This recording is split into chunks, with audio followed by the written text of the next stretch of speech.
All right, just a quick video update.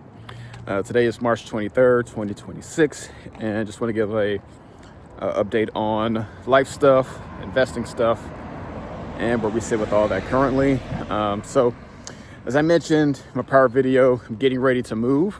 So, in terms of investing stuff, not really doing much there right now, at least for the next couple of weeks while I get settled in and get everything else underway, and then just start to get back in routine of things after I, just get all the utility stuff set up, rent stuff set up, and the whole 9 yards.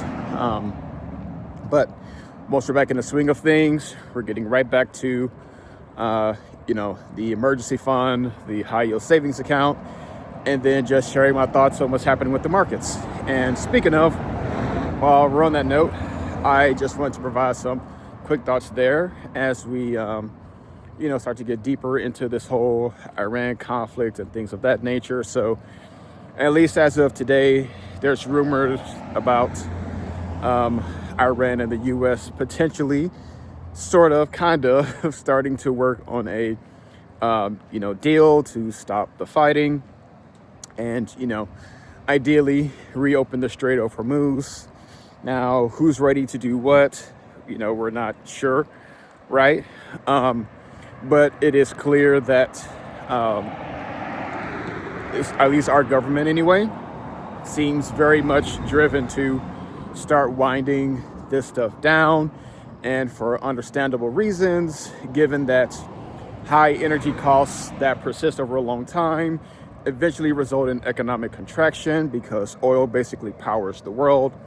And when those prices go up, they feed into basically every type of input cost that you can think of. And so that ultimately translates to higher costs for businesses, which in turn translates into higher costs for consumers. But now with that being said, now I'd say we're going on week three or four of this.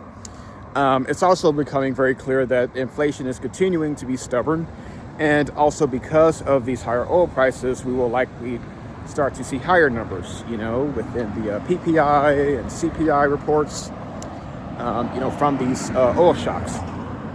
So we'll see exactly where all of that lands, but I think ultimately it's pretty clear that, this is not a conflict that the world can really stomach for that long. The strait has to open and oil has to flow.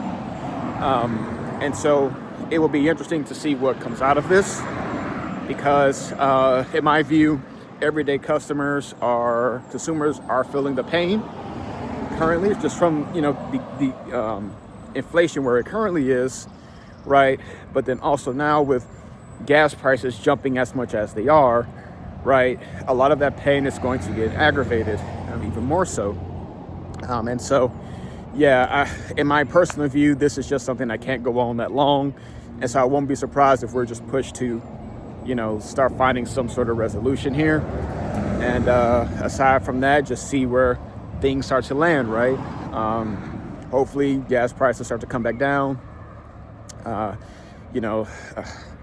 other costs as well, but it's just hard to know these days, right? It just seems so much just changes by the day. So with that being said, what I'm doing right now is just staying focused on the fundamentals, as I mentioned. Still working on my emergency fund because, the jobs numbers aren't fantastic, right? Like, some parts of the economy are doing okay. Some other parts aren't. We still seem to be in like that low fire environment, right? And obviously I just want to make sure that I have my footing underneath me should something ever happen. And then I'm also investing in VTSAX, as I mentioned, Vanguard Total Stock Market, just to keep exposure to U.S. equities, even though they're not doing the best right now. Actually, I'm down like 5% on the year. But hopefully when all of these conflicts and things settle down and, we start to get back into our normal routine, these companies can operate as normal and, hopefully bring capital back into the markets and, start to appreciate. So there's that. I still only have my ounce of silver. The spot price around that is like $70 right now or so. And then I also have 3 shares of FLKR, which is the Korean stock market.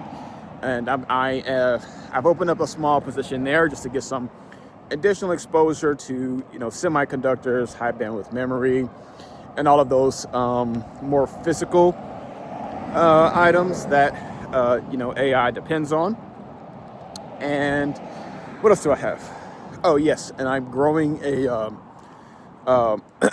small piece of my portfolio from VXUS. So just getting exposure to equities outside of the US as well, because I think those have some runway currently. But yeah, aside from that, that's pretty much the game plan. Nothing crazy, no fancy stock picks or anything like that. Just doing the boring work, trying to average down where I can, and just keep investing for the long game. So, yep, that's today's update. I might be a little spotty with these over the next couple of weeks, as I mentioned, but it's nice to be able to come back in front of the camera and share my thoughts and go from there. So, until next time, happy investing. Peace. Oh, I need to work on stopping this.